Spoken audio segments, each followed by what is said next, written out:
செம்மலை முருகன் கோயில் போகிற வழி எப்படி இருக்குது பாருங்கள். மண் ரோடு தான், அவனும் ரோடு போடல. இப்போ தான் கலெக்ஷன் கேட்டுட்ருக்காங்க கோயிலில். 300 சிமெண்ட் மூட்டை, அப்புறம் வந்து விம் சாண்டு ஜல்லிலாம் கேட்டிருக்காங்க. மேபி நெக்ஸ்ட் இயர்க்குள்ளே போட்டு முடிப்பாங்கன்னு நினைக்கிறேன். சிமெண்ட் ரோடு இல்லை தார் ரோடு எதனா போடுவாங்கன்னு நினைக்கிறேன். ஆனால் எப்படி இருக்குது பாருங்கள். ஜஸ்ட் ஒரு 2-3 மலை ஏறுற மாதிரி தான் இருக்குது. சுற்று ஸ்டெப்ஸு ஒரு 270 ஸ்டெப்ஸ் இருக்குது வேறு சைடு.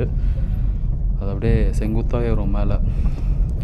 ஸோ காரு, ஆட்டோ, பைக்லாம் இந்த ரூட்டில் தான் போயிட்டு வந்துட்டுருக்கு. ஃபுல்லாக மண் ரோடு தான் சரியில்லை. ஆனால் ரோடு 1 இயரில் இல்லை 6 மந்த்ஸில் போடுவாங்கன்னு நினைக்கிறேன். இதுதான் கொஞ்சம் டேஞ்சராக தான் இருக்குது ஓட்டுறதுக்கு. ஏன்னா வந்து அப்படியே நிற்குது. ரோடு போட்டால் கரெக்டாக லெவலாக போட்டுருவாங்க அந்த இதுக்கு. இந்த டேர்னிங் தான் ரொம்ப பயங்கரமாக இருந்தது. ஆக்சுவலாக நான் ஃப்ரண்ட்டில் மட்டும் தான் எடுத்திருந்தேன். ஒரு கார் அப்படியே லெஃப்ட்டில் சல்லுன்னு போச்சு கீழே. நீங்களே பாருங்கள் காரில் எப்படி குலுங்கிட்டுருக்கு அப்படின்னு. ஃபுல்லாக ரோடு இப்படி தான் இருக்குது. ஸோ இங்கே போய்ட்டு லெஃப்ட்டு கட் ஆகிறது தான் ஃப்ரண்ட்டில் ஒரு கார் போயிட்டுருக்கு பார்த்தீங்களா, அந்த ஜீப்பு. அது அப்படியே நின்றுச்சு வேறு. ஸோ அப்படியே பின்னாடி என்ன விட்டால் வண்டி பின்னாடி தான் போகும்.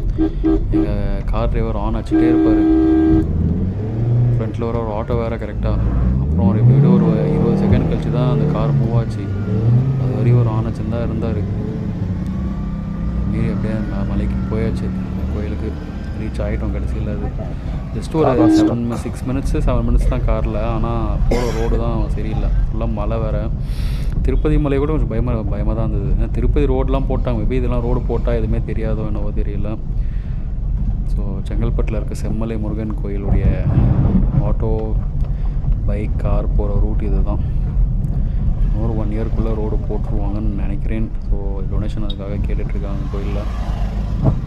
ரொம்ப ஃபேமஸ் ஆகிடுச்சு அந்த கோயில். இதே ஒரு 5 இயர்ஸ் பிஃபோர்லாம் அந்த கோயில் யாருக்கும் எதனா தெரியாது. ஆனால் இப்போ ரொம்பவே ஃபேமஸ் ஆகிடுச்சு அந்த கோயில்.